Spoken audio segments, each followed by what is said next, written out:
د دې جنگونو نه د تیر عمر حساب اخلمه ما سره کور کې یو ټوپک ته پې رباب اخلمه د پرمختګ لاره لازم ده چې محدود وي زما زه څه بلا سوچونه وکړم چې کتاب اخلمه مور ته ولاړ یم د مینې اندازه یخلم لیونی شوی یم ناپونه د دریاب اخلمه درمان هغه یو تصویر ته مې نن ډېر وژړل هغه ولاړ چې یو زه ستا نه ګلاب اخلمه یو چا په انتظار کې لکه مړی یم هسې نه خدایه چېرته ما پسې کارغان ناشي درمانه کور کې چې زما د واده ذکر وشي زمونږ په چم کې یو جینۍ باندې پیریان راشي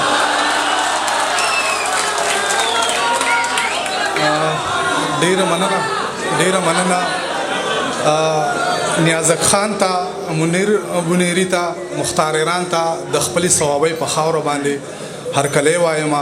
او د خپل ډیرې مودې یار مراد یوسفزي ډیره مننه چې داسې ښه پروګرام یې راجوړ کړو داسې ادبزوکو خلکو ته یې ودرولم خبرې نه کوم شعرونه به ووایم چې ما ته یاد بني یو څو شعرونه چې راته ستونزه د پیسو د دوکانداره زندگی دلته په سو د دوکانداره په بدل کې ساګانې راله راکړه دا ګوتمه ګورې د سرو د دوکانداره په ښارونو کې د وینې ارزاني ده خو بس ګرانه د اوبو د دوکانداره دغه یو مشر فرمایش وکړو چې دومره غریب وم چې ګنډلو له ایستنه نه وه دومره غریب وم چې ګنډلو له ایستنه نه وه بلا موده زما کمیس پورې لمنه نه وه غریبي داسې چې ازغې یم په ازغې وباسم قسمت مې داسې چې په ټولو کلي کې غنه نه وه څه بلا ګران دي د پردي جیب نه پیسې وباسل نن مې لیدل د یو مزدور د لاس سرمنه نه وه د خپل احساس د سوري لاندې مې دمه وکړله د ښار کوڅې ټولې پخې وې چېرته ونه نه وه درمانه تلې مې کدې ته م واپس راغلمه په دې خبره چې د مور راته بخښنه نه وه هسې بانې کوم چې دی له ځمه غی له ځمه زه به تر څو پورې دی بندې دروازې له ځمه ته کور ته ورشه ستا ډولۍ له به اوس خلک راځي ناوخته کېږي زه به خپلې جنازې له ځمه ما له افسوس راشي چې حق د خپلې خور نه مني هغه راپاسې وایي حج له ځمه عمرې له ځمه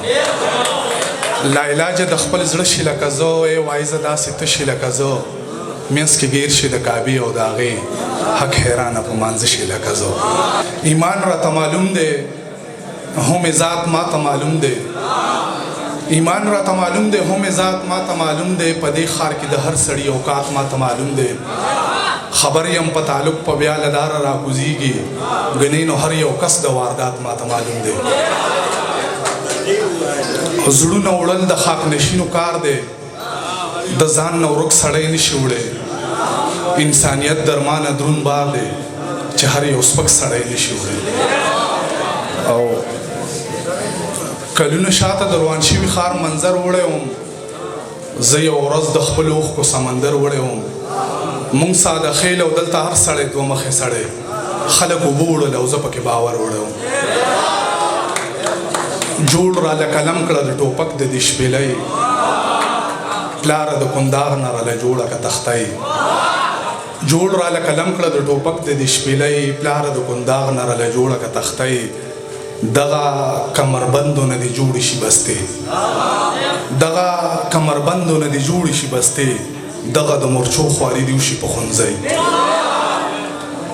او ښه نه کوي چې ما سره دې روانه د دغې ښه نه کوي چې ما سره دې روانه د دغې دنیا د محبت په سر ودانه د دغې او زړه ښکته پورته مه کوه زما بشې ته ښه خبره مې د خدای سره روانه ده د دغې یریدمه د تاوان نه په بازار کې زه پټ شوی وم له ځان نه په بازار کې څه پیسې په ما وسم وې راپورې غلی تېر شوم یو دوکان نه په بازار کې په خالي جیب مې بوتل او چکر له بیا زه پټ شوم د درمان نه په بازار کې مننه او بدل د هر چا د جوسي رنګ دی او زما د رنګ په شان د شپې رنګ دی زما د تور رنګ پسې ولې خاندې ظالمه تور خو د کعبې رنګ دی ما اخیری غزل دی چې ما که یاد نه کړې نو حالاتو راګیر کړی یم ما که یاد نه کړې نو حالاتو راګیر کړی یم حیران په دې یم چې تا څنګه هیر کړی یم د ثوابۍ په مضافاتو کې مې مه لټوه یاره حالاتو نن سبا د بنیر کړی یم د ثوابۍ په مضافاتو کې مې ملټوه یاره حالاتو نن سبا د بنیر کړی یمه زما د ژوند دعا کوئ ګنې بربنډ به وي ټول زما د ژوند دعا کوئ ګنې بربنډ به وي ټول زه د کور خلکو د خپل ځان نه چاپېر کړی یم زما د ژوند دعا کوئ ګنې بربنډ به وي ټول زه د کور خلکو د خپل ځان نه چاپېر کړی یم که ستا په غږ باندې مې یاره اواز در نه کړلو پویه شه بیا به د غربت بلا تېر کړی یم که ستا په غږ باندې مې یاره اواز در نه کړلو پویه شه بیا به د غربت بلا تېر کړی یم زه د هوا پر رحم پروت یم چې چېرته به وي زه د هوا پر رحم پروت یم چې چېرته مې وړي درمانه وخت لکه د پاڼې په څېر کړی یم ډېره مننه ډېر مهرباني